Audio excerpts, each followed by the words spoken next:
Crash করতে হবে, so এটাই স্বাভাবিক। সো এগুলো নিয়ে যদি আপনি পড়ে থাকেন তাহলে কিন্তু স্টার্ট শিখতে পারবেন না। সো উইলি শেখার জন্য প্রথমে আপনাদেরকে কিছু বেসিক ইনফরমেশন জানা দরকার, যেগুলো এখন আমি আপনাদেরকে বলে দিব। সো চলুন আমার সাথে। সো ফার্স্ট অফ অল হচ্ছে চেইন, গিয়ার। সো আপনারা দেখতে পাচ্ছেন যে আমি আমার সামনের গিয়ার ধুয়ে রেখে দিছি এবং পিছনের গিয়ারও ধুয়ে রাখছি। আপনারা সবসময় মাথা রাখবেন যে উইলি শেখার জন্য আপনারা যদি বিগিনার্স হয়ে থাকেন সবসময় গিয়ার লো করে রাখবেন, এতে আপনাদের উইলি শিখতে অনেক বেশি ইজি হবে।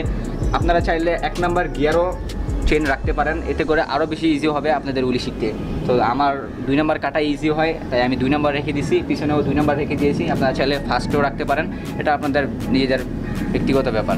সো আপনারা সবাই অনেকেই ছোটো ভুল কাজটি করে থাকেন, সেটি হচ্ছে যে সিট। তো যখন আপনারা উইলি শিখবেন অলওয়েজ চেষ্টা করবেন যে আপনার সিটটা সামনের দিকে একটু নিচে করে রাখার জন্য, বিকজ আপনি যদি আপনার সাইকেলের সিটটা একটু নিচে করে রাখেন তাহলে যখন আপনি উইলি করবেন তখন আপনার সিটটা এরকম হয়ে যাবে, এর ফলে আপনি পিছনের দিকে পড়ে যাবেন না, ভালো গ্রিপ পাবেন। সো অলওয়েজ চেষ্টা করবেন যে সামনের সিটটা যাতে একটু নিচে হয়ে থাকে, যেমনটা আমি অলরেডি করে রাখছি, দেখতে পাচ্ছেন আপনারা। আর তারপর আরেকটা কথা হচ্ছে যে সিটটা অলওয়েজ উঁচু করে রাখবেন। যখন আপনারা নতুন নতুন উইলি শিখবেন তখন আপনারা একটু সিটটা উঁচু করে রাখবেন, এর ফলে উইলি কন্ট্রোল করতে আপনাদের আরও বেশি সুবিধা হবে। সো উইলি শেখার জন্য সবচেয়ে বেশি ইম্পর্টেন্ট হচ্ছে ব্রেক, পিছনের ব্রেক। আপনি যখন উইলি শিখবেন তখন আপনাকে অবশ্যই পিছনের ব্রেক ব্যবহার করতে হবে। সো অলওয়েজ চেষ্টা করবেন যে আপনার পিছনের ব্রেকটা যাতে সবসময় পারফেক্ট থাকে, যাতে কোনো ধরনের প্রবলেম না থাকে, সেদিকে একটু খেয়াল রাখবেন। আর চেষ্টা করবেন যে পিছনের চাকাটা যাতে সবসময় ফ্রি থাকে, অনেকটা এরকম আপনারা দেখতে পাচ্ছেন। পিছনের চাকার পাশাপাশি সামনের চাকাটাও একটু ফ্রি রাখার চেষ্টা করবেন। দেখতে পাচ্ছেন যে আমার সামনের চাকা অনেক ফ্রি হয়ে আছে। আপনারাও চেষ্টা করবেন যে আপনাদের চাকাগুলো যাতে এরকম ফ্রি হয়ে থাকে, ব্রেক টিউনিং যাতে সবসময় পারফেক্ট থাকে, সেদিকে একটু খেয়াল রাখবেন। আপনার সাইকেল দামি হোক বা কম দামি হোক কোনো প্রবলেম নেই, আপনি যদি প্র্যাকটিস করেন আর এইসব জিনিস একটু মাথায় রাখেন তাহলে আপনার উইলি শিখতে খুব কম সময় লাগবে। এখন আসি আমি মূল টিউটোরিয়াল ভিডিওতে। এখন আমি আপনাদেরকে টোটাল 3টা ট্রিক্স বলবো, যেগুলো ফলো করলে আপনারা প্রায় 2 থেকে 3 সপ্তাহের মধ্যে উইলি শিখে যেতে পারবেন। আর যদি আপনারা প্র্যাকটিস করেন তবেই সম্ভব, আর যদি প্র্যাকটিস না করেন তাহলে কিন্তু হবে না, কষ্ট কিন্তু একটু করতেই হবে ভাই। তো এখন আমি আপনাদেরকে প্রথম ট্রিক্সটা বলে দিব, সেটি হচ্ছে সবচেয়ে মেন ট্রিক্স, যে আপনারা কি করে সামনের চাকা উঠাবেন। সো ভেরি সিম্পল, উইলি কিন্তু অনেক ইজি একটা স্টান্ট, শুধুমাত্র আপনাদেরকে একটু মাথার বুদ্ধি খাটিয়ে উইলি করতে হবে। আপনারা কিন্তু গায়ের জোর দিয়ে কখনো উইলি করতে পারবেন, এটা আগে মাথায় রাখবেন সবসময়। সো ট্রিক্সটা হচ্ছে যে আপনারা যেই পাই অভ্যস্ত হন না কেন, কেউ ডান পা কেউ বাম পা, আপনারা ফার্স্টে এইভাবে রাখবেন, রেখে জাস্ট পা দিয়ে জোরে প্রেশার দিবেন।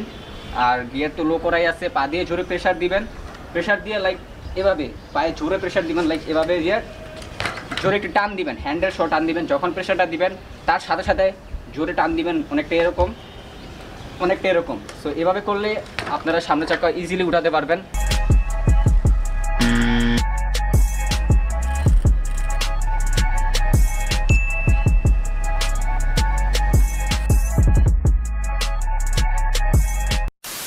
আপনাদের মধ্যে অনেকেই আছেন যারা এভাবেও অনেক সময় উইলি ট্রাই করে থাকেন, বাট এটা হচ্ছে সবচেয়ে রং ওয়ে। আপনারা কখনই এভাবে উইলি শিখবেন না।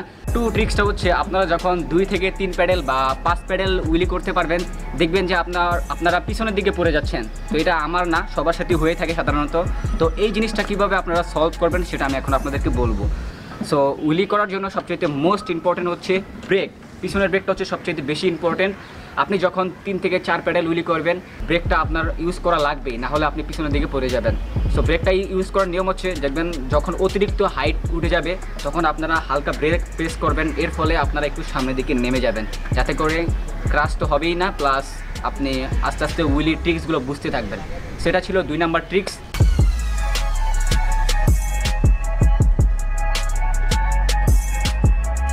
অ্যান্ড গাইজ, আপনারা চাইলে এই যে ব্রেকটাই যে এখান থেকে বাড়িয়ে নিতে পারেন, হার্ড করে নিতে পারেন। যদি আপনাদের একটু বেশি ভয় লেগে থাকে তাহলে একটু হার্ড করে নেবেন ব্রেকটা, এতে আপনাদের নিজেদের সুবিধা হবে।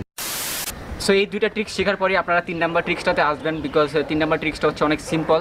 আপনারা যখন ব্রেকিং করা শিখে যাবেন, 10 থেকে 15 প্যাডেল বা 20 প্যাডেল উইলি করতে পারবেন, দেখবেন আপনাদের সাইকেলটা ডান দিকে বা বাম দিকে চলে যাচ্ছে। এটা সবার ক্ষেত্রেই হয়, আমার ক্ষেত্রেও হয়েছে, সো আপনাদের কাছেও হওয়া স্বাভাবিক। তো এই জিনিসটার প্রবলেমটা সলভ করার জন্য সবচেয়ে ফার্স্ট যেটা করতে হবে বডি ব্যালেন্স। সো বডি ব্যালেন্সটাও এমন একটা জিনিস যেটার জন্য আপনি কন্টিনিউ প্র্যাকটিস করতে হবে। অ্যান্ড গাইজ, আরেকটা ছোটো বডি ব্যালেন্স কন্ট্রোল করার নিয়ম হচ্ছে যে আপনি দেখবেন যে আপনার উইলি ডান দিকে চলে যাচ্ছে, তখন আপনি একটু ডান দিকে জাস্ট ধরেন এটা আপনার হ্যান্ডেল, আপনি জাস্ট একটু ডান দিকে চলে যাবেন, এর ফলে দেখবেন যে আপনার সাইকেলটা আস্তে আস্তে কন্ট্রোলে চলে আসছে। আপনার প্র্যাকটিস যদি কম হয়ে থাকে তাহলে আপনার বেশি দিন সময় লাগবে উইলি শিখতে। রেগুলার প্র্যাকটিস করেন তাহলে আপনার উইলি শিখতে খুব কম সময় লাগবে। সো ডিপেন্ড করবে আপনার প্র্যাকটিসের উপর। তো আমি প্রথমে উইলি দিয়ে টিউটোরিয়াল ভিডিও শুরু করেছি বিকজ